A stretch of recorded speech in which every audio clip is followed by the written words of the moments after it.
Olá, queridos, boa tarde, tudo bem? Bom dia, boa noite, boa tarde, que eu estou gravando aqui no fim da tarde. É um prazer, um privilégio para a gente estar aqui mais uma vez, estudando a palavra do Senhor. Aula de número 36 do livro de Gênesis. Hoje nós vamos falar um pouquinho do pecado de Sodoma e Gomorra, porque esse capítulo aqui vai preceder a destruição de Sodoma e Gomorra, com os visitantes que chegaram ali até a tenda de Abraão, né? E na aula passada nós vimos que esses três homens que chegaram era o próprio Deus e dois anjos que haviam se rebelado ali para revelar de fato e reafirmar o plano que Deus tinha para Abraão até aquele momento e falar que Sara de fato teria um filho de Abraão. Não é? Hoje nós vamos continuar nesse capítulo 18 de Gênesis, capítulo 18 de Gênesis. Vamos ler, a aula passada nós vimos do verso 1 ao 15, hoje nós vamos ver do verso 16 até o final do capítulo, ok? Então abra sua Bíblia aí onde você está, no capítulo 18 do livro de Gênesis, primeiro livro da Bíblia, livro dos princípios. Nós vamos aprender mais alguns princípios aqui hoje nesta aula, ok? Antes de a gente começar, de fato, entrar o conteúdo, feche seus olhos onde você está, vamos orar, colocar esse tempo na presença do Senhor, para que de fato Ele esteja norteando e levando todo esse conteúdo ao nosso coração, para que a gente aprenda aquilo que o Senhor tem para falar sobre as nossas vidas, que a gente seja transformado e para tudo aquilo que o Senhor de fato quer fazer e realizar através da Tua palavra nas nossas vidas. Amém? Feche seus olhos onde você está, vamos orar. Pai amado, Deus de graça, de poder, de glória, de majestade, nós te rendemos todo louvor e toda glória nesta hora e pedimos, Senhor, que o Senhor ilumine essa palavra através desta aula, através da minha vida, que eu seja apenas o canal, Senhor, que eu seja o cano, Senhor, limpo, para levar aquilo que o Senhor tem para a vida dos meus irmãos que vão estar vendo essa aula nesta data, Senhor. Só possa abençoá-los, Senhor, provocá-los, em nome de Jesus, consolidar informações daquilo que o Senhor tem através da Tua palavra para as nossas vidas. Nós te agradecemos nesta hora, te louvamos e o fazemos em nome de Jesus. Amém e amém. Bom, capítulo 18 de Gênesis, a partir do verso 16, vai dizer assim: Quando aqueles homens se levantaram dali, olharam para Sodoma, Abraão ia com eles para os encaminhar. O Senhor disse: Será que eu devo esconder de Abraão o que estou a fazer? Visto que para Abraão certamente virá uma grande e poderosa nação, e nele serão benditas todas as nações da terra. Porque eu escolhi para que ordene aos seus filhos para a sua casa e depois dele, a fim de que guardem o caminho do Senhor, pratiquem a justiça e o juízo, para que o Senhor faça vir sobre Abraão o que lhe prometeu. Então o Senhor lhe disse: O clamor contra Sodoma tem aumentado, e o seu pecado é gravíssimo. Descerei e verei se de fato o que tem praticado corresponde a esse clamor que veio até mim. E se este não for, caso então eu ficarei sabendo. Verso 22. Assim, aqueles homens partiram dali e foram para Sodoma, mas Abraão ainda permaneceu na presença do Senhor, e aproximando-se Abraão perguntou: Será que vais destruir o justo com o ímpio? Se houver por acaso 50 justos na cidade, ainda assim destruirás e não pouparás o lugar por amor dos 50 justos que nele encontraram? Longe de ti fazeres tal coisa, matar o justo com o ímpio, como se o justo fosse igual ao ímpio. Longe de ti. Será que o juiz de toda a terra não faria justiça? Então o Senhor disse: Se eu encontrar 50 justos dentro da cidade de Sodoma, pouparei a terra, toda a cidade, por amor a eles. Abraão então continuou: Eu que me atrevi a falar ao Senhor e que sou pó e cinza. Caso faltarem 5 para 50 justos, destruiria, pois, a cidade mesmo assim? Deus então lhe respondeu: não destruirei se encontrar ali 45. Verso 29, então Abraão disse: e se por acaso houver ali apenas 40? Deus respondeu: não farei, por amor aos 40. Abraão então insistiu: não se ire, Senhor, se eu continuar a falar. E se houver ali apenas 30? O Senhor respondeu: não farei, se eu encontrar ali 30 justos. Abraão então continuou: eis que me atrevi a falar ao Senhor, e se por acaso houver ali 20? O Senhor respondeu: não destruirei, por amor aos 20. Finalmente Abraão disse: não se ire, Senhor, lhe falo somente mais uma vez. E se por acaso houver ali apenas 10? O Senhor respondeu: não destruirei, por amor aos 10. Quando acabou de falar com Abraão, o Senhor se retirou de Abraão e Abraão voltou para onde estava antes, ou seja, na sua tenda. Okay? Como eu disse na aula anterior, os dois anjos eles visitaram a Abraão juntamente com o Senhor, e Abraão os recebe com muita hospitalidade, a princípio sem saber de fato quem eram. Né?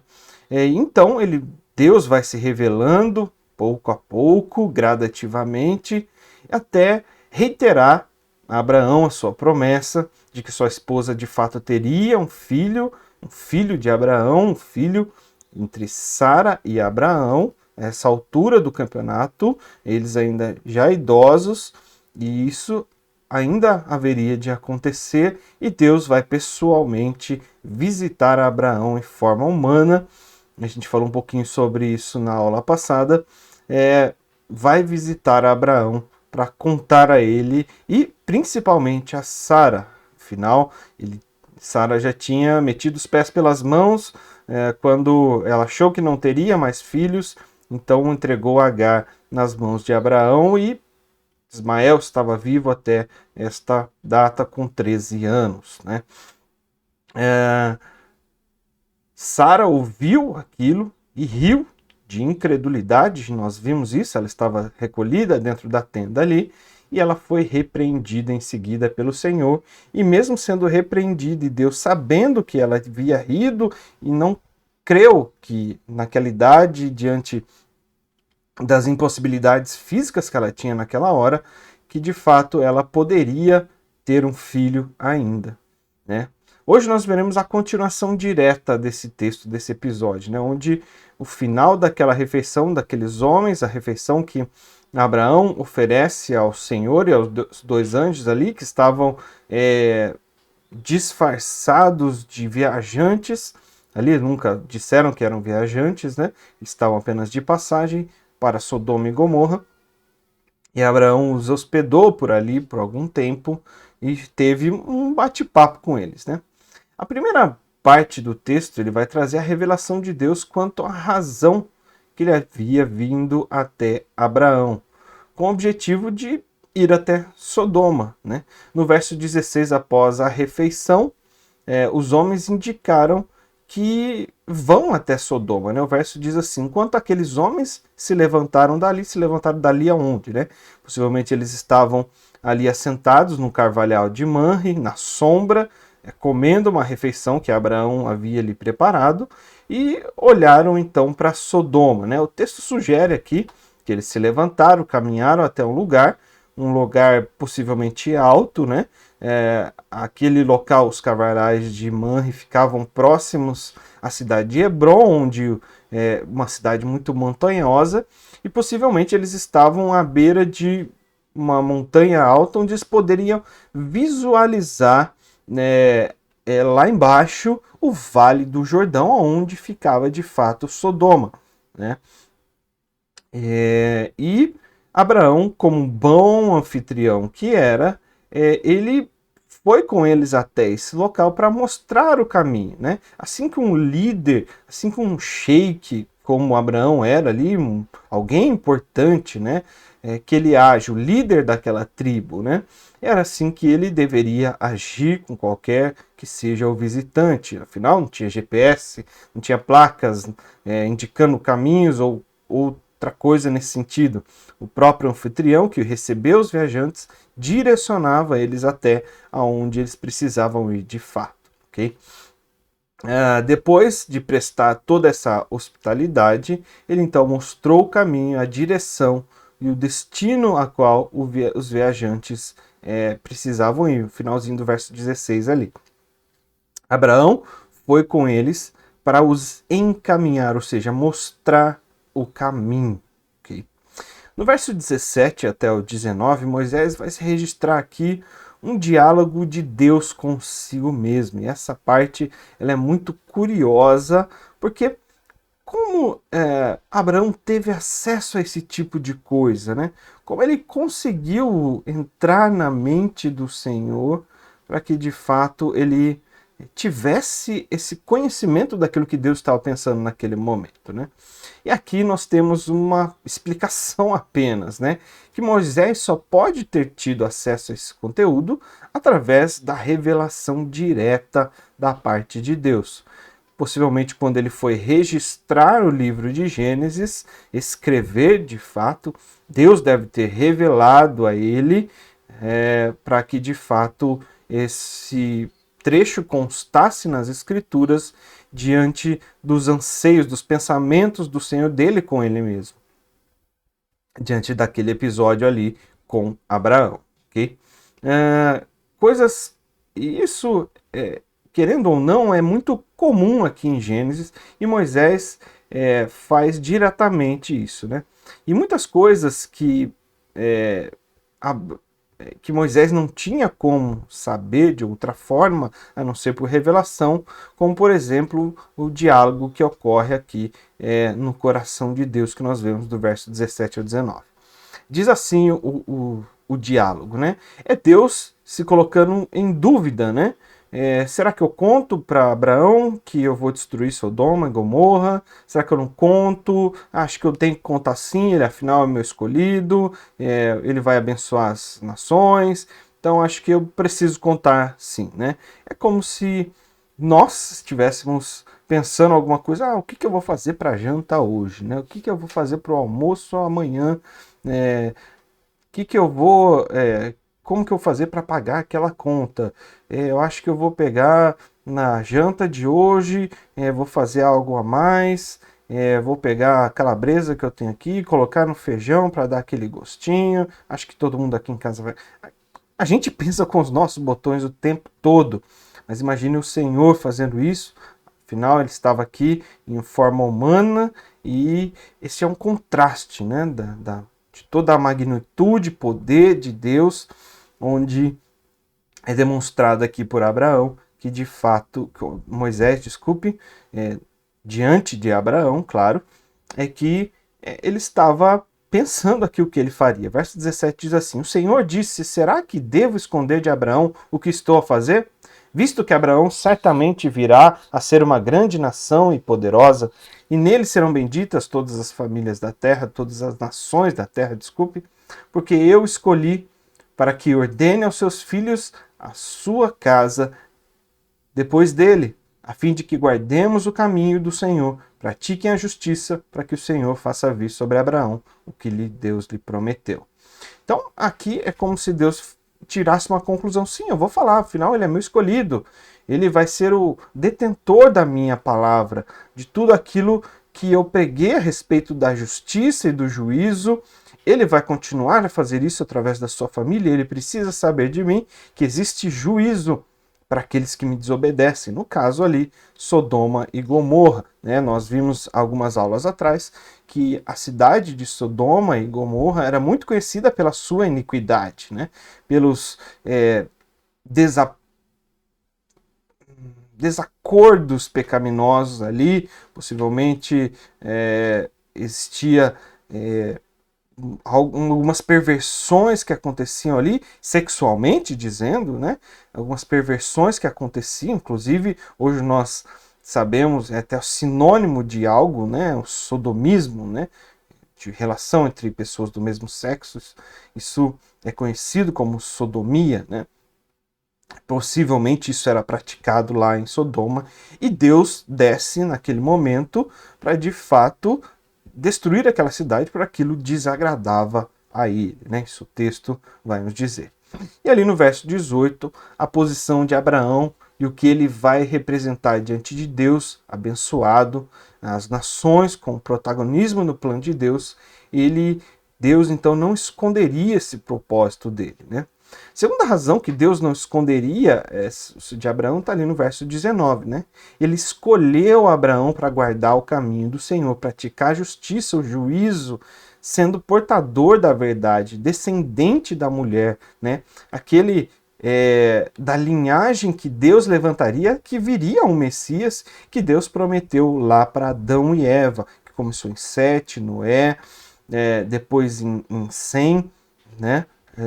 E aí por diante até chegar aqui até Abraão, que seria essa linhagem da mulher que pisaria a cabeça da serpente, né? Da linhagem da serpente, dos povos que teriam como ideal seguir a serpente, os ideais da serpente de enganação, de distância do Senhor, de desobediência às leis de Deus, né? Isso nós vimos lá no início do livro de Gênesis, né? A serpente aqui como o adversário, Satanás, né? O próprio diabo, adversário do Senhor eterno, né? Outra razão aqui é que Deus havia feito promessas a Abraão. Ele era o portador da promessa, né? Além de ser dessa linhagem da mulher, dessa linhagem que Deus havia levantado para proteger, para prosseguir o conhecimento e a passagem do conhecimento para todas as gerações. Nesse caso, além de tudo isso, né? Abraão, ele era o portador de uma promessa. Deus haveria de cumprir na sua vida. Ele teria um filho e através desse filho muitas nações seriam surgidas e abençoadas através desses descendentes, né? Abraão estava no favor de Deus, ele era escolhido de Deus, um papel de protagonismo diante da história que havia de ser construída e por isso Deus não vai omitir nada do patriarca, né? Então revela o motivo da sua vinda. Verso 20, nós vamos ver que Deus já vai revelar de fato o que vai acontecer ali com a cidade de Sodoma e Gomorra, né? Então, verso 20 diz assim: então disse o Senhor, possivelmente a Abraão, né? Ele estava na presença de Abraão, afinal, os dois anjos haviam ido até Sodoma, e a palavra de Deus diz que o Senhor ficou na presença de Abraão, né? Verso 20: então disse o Senhor: o clamor contra Sodoma e Gomorra tem aumentado, o seu pecado é gravíssimo. Descerei e verei se de fato o que tem praticado corresponde ao seu clamor que veio até mim. E se não for o caso, eu ficarei sabendo, né? Deus não havia vindo apenas para fortalecer a promessa, revelar a Sara que de fato ela teria um filho dali a um ano, e sim, ele veio pessoalmente julgar aquelas duas cidades, as mais importantes ali da terra de Canaã daquela época, né?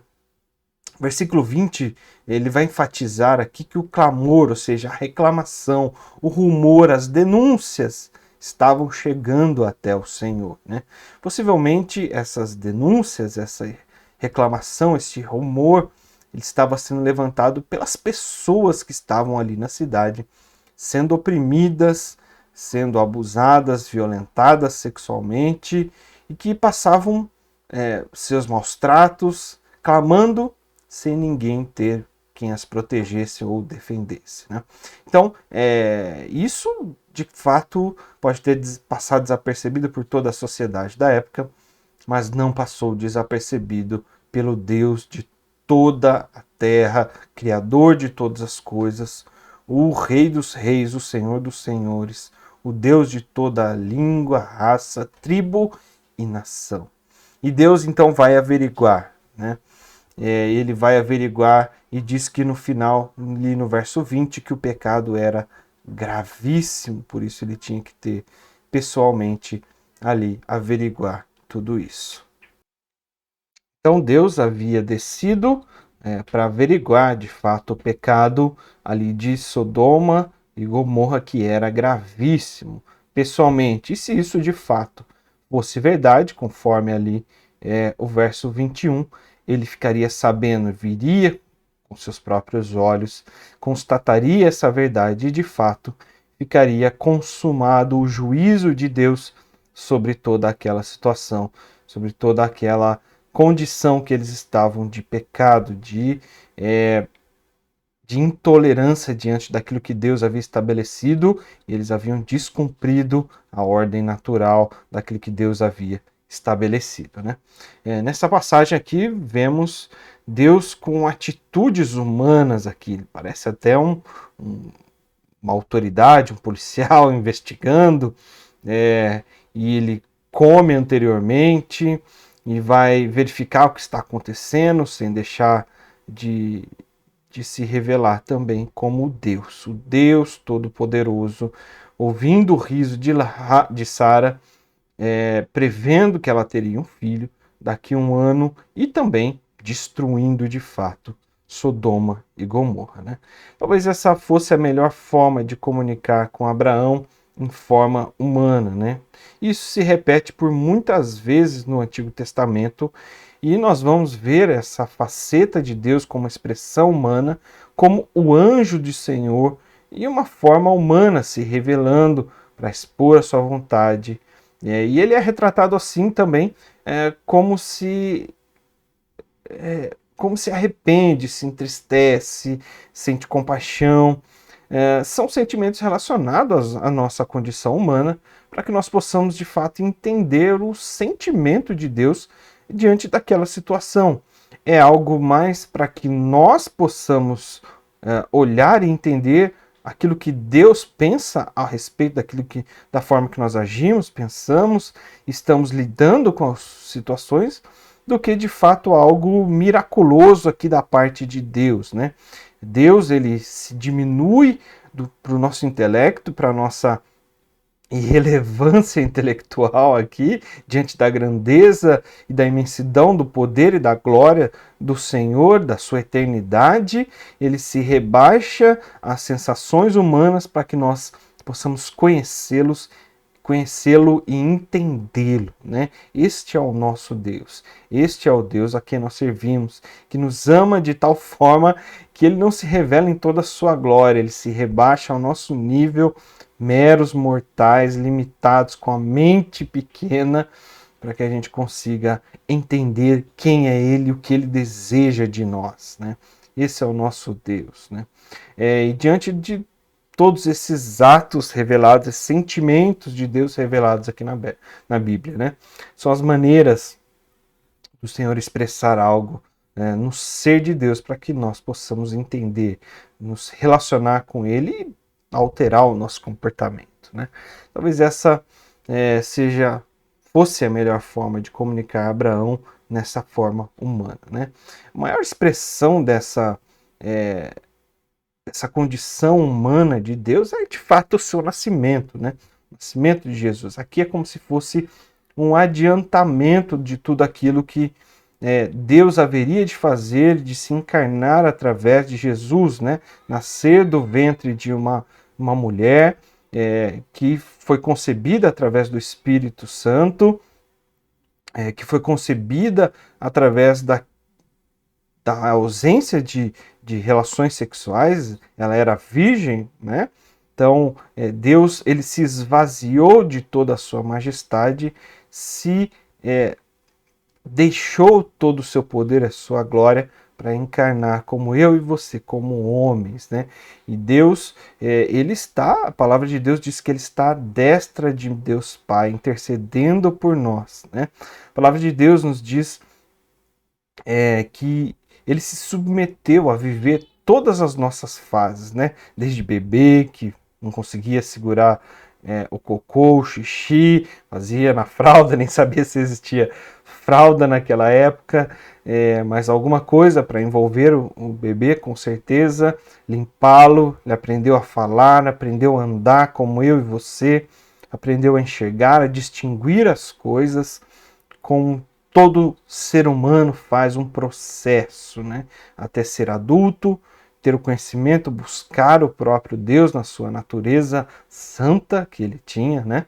Que não tinha o pecado herdado através da raça humana, que é caída, afinal ele não é filho de homem nenhum, foi um nascimento virginal através da mulher que gerou, né, o Senhor Jesus.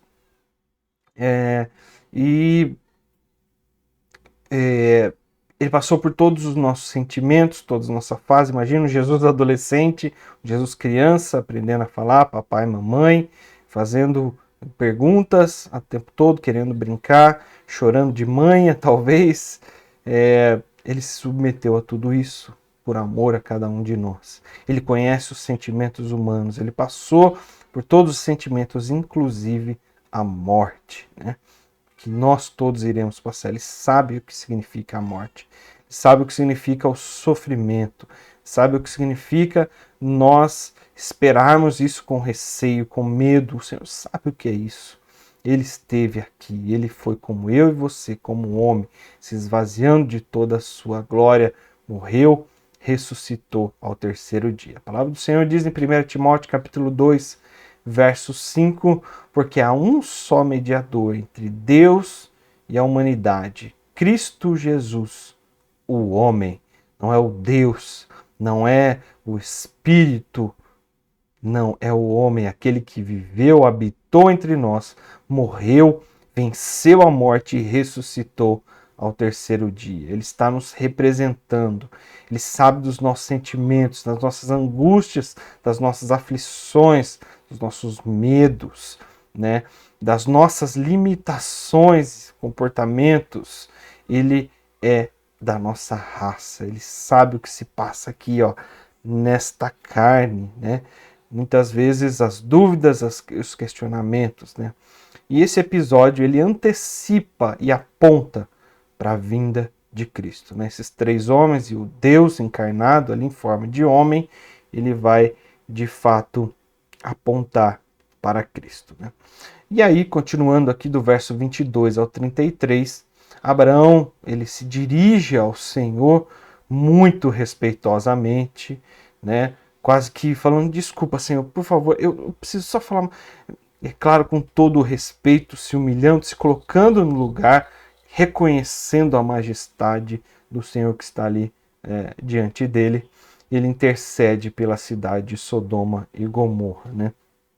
Verso 22 vai falar assim: assim, aqueles homens partiram dali e foram para Sodoma, mas Abraão ainda permaneceu na presença do Senhor, né? Os anjos foram para Sodoma, Abraão permaneceu ali na presença de Deus, intercedendo pela cidade de Sodoma e Gomorra, né? Frequentemente os anjos na Bíblia, eles vêm manifestar, apregoar o juízo de Deus, né? E é exatamente isso que eles iam fazer ali em Sodoma, averiguar a situação, verificar o que estava acontecendo, né? Mas diante ali de Deus, diante de Abraão, ele dá a oportunidade, sim, de Abraão falar com ele, e Abraão aproveita, né? É como se dissesse: me fale o que você tem a dizer. Como se inclinasse, né? Se desse a oportunidade. Fala, eu estou com os ouvidos inclinados, Abraão.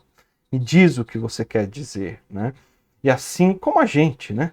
Sempre, Deus sempre está inclinado, esperando que falemos com Ele em oração, em espírito ou em voz alta, manifestando as angústias, o desespero, aquilo que está no nosso coração e possamos colocar diante dele, diante de todas as nossas deficiências, das limitações que nós temos, colocar para que o Senhor nos ajude, cuide e nos dê uma orientação do caminho que ele tem para cada um de nós, né?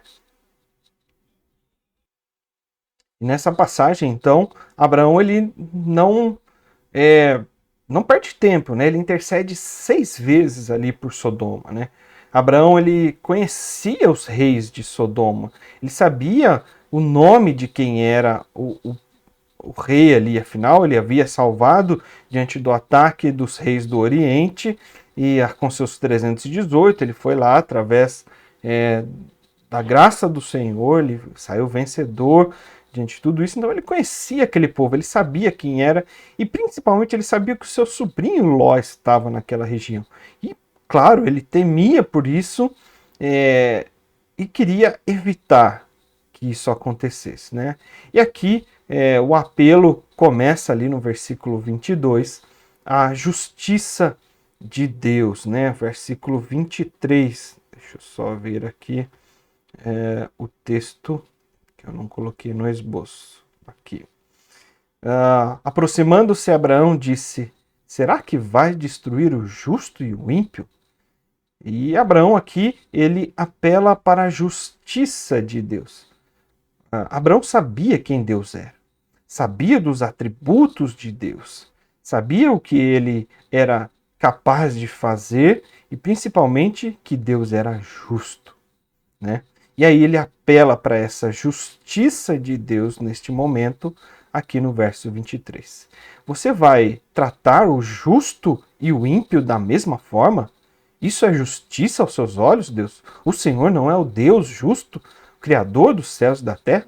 Como é que você vai matar um inocente por culpa de todos os injustos, daqueles pecadores que estão ali naquela cidade?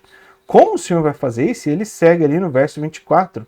Se houver por acaso 50 justos, ainda assim não poupará o lugar por amor a esses 50 justos? Ou seja, Abraão está intercedendo aqui pela cidade, apelando para a justiça de Deus que estava, que é o atributo de Deus que ele estava apelando naquele momento, né? Destruindo os justos que moravam ali. O povo em si praticava toda a iniquidade, era gravíssimo segundo aquilo, o clamor que tinha chegado até o Senhor. Mas e os justos que não participavam de tudo isso? E aqueles que e possivelmente a fé de Abraão é assim como eu, com todos os meus empregados, com todos aqueles que estão sobre a minha tutela, eu tenho falado do amor do Senhor, assim como Ló aprendeu de mim esse amor do Senhor, ele aprendeu do Deus Criador, e ele poderia ter diante dos seus também pessoas que eram justas e criam na manifestação do Deus verdadeiro. E aí, pensando em poupá-lo de toda essa situação de destruição, Abraão ele apela para a justiça de Deus, né? Abraão clamava a Deus para que eles fossem salvos, né? É como se ele dissesse assim: você vai tratar todo mundo igual? Então, os justos e aqueles que cometem pecado eles têm a mesma sentença, né? É um apelo ao conhecimento de quem Deus é, resultando e consultando se aquilo está sendo feito, é compatível com o atributo, com o conhecimento que ele tem através da palavra que Deus deu a ele. Não a palavra escrita, no caso aqui, mas das promessas que Deus tinha feito a ele, né? E de fato ele permanece essa decisão. Essa é a receita de uma oração que prevalece, né? Aquele que coloca quem Deus é e revela diante das suas escrituras, né? Com seus atos que ele revela a nós, né? Por exemplo, Abraão aqui apelou para a sua justiça. Ele estava sendo justo, matando inocentes? Não. Ao entender do próprio Deus, não. Então ele retroage, né? Então, por isso que a nossa oração deve ser sempre direcionada, encaminhada, sempre com a palavra de Deus, com o conhecimento da palavra de Deus. Quanto mais nós conhecemos o Deus revelado na palavra de Deus, quanto mais nós conhecemos seus atos, seus atributos, melhor nós oramos, com mais substância, com mais possibilidade de que Deus atenda a oração, porque ela está alinhada com o revelar da tua palavra, né? Quanto mais nós lemos a Bíblia, quanto mais conhecemos a Deus, mais oramos melhor, porque nós conhecemos a sua natureza, a sua essência, e direcionamos a nossa oração a essa essência. Foi o que Abraão fez aqui, neste momento, né? O segundo apelo aqui que Abraão faz em toda essa oração é outro atributo de Deus, né? Salvar a cidade se houver 50 justos, né?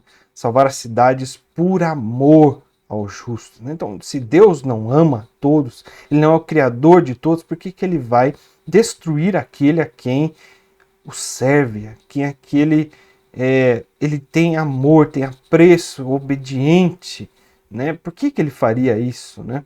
Então Abraão fala: você vai destruir aquela cidade se houver 50 justos, ou seja, pessoas que te amam, né? Apelando aqui para o outro atributo de Deus, o amor incondicional que ele tem para cada um de nós, né?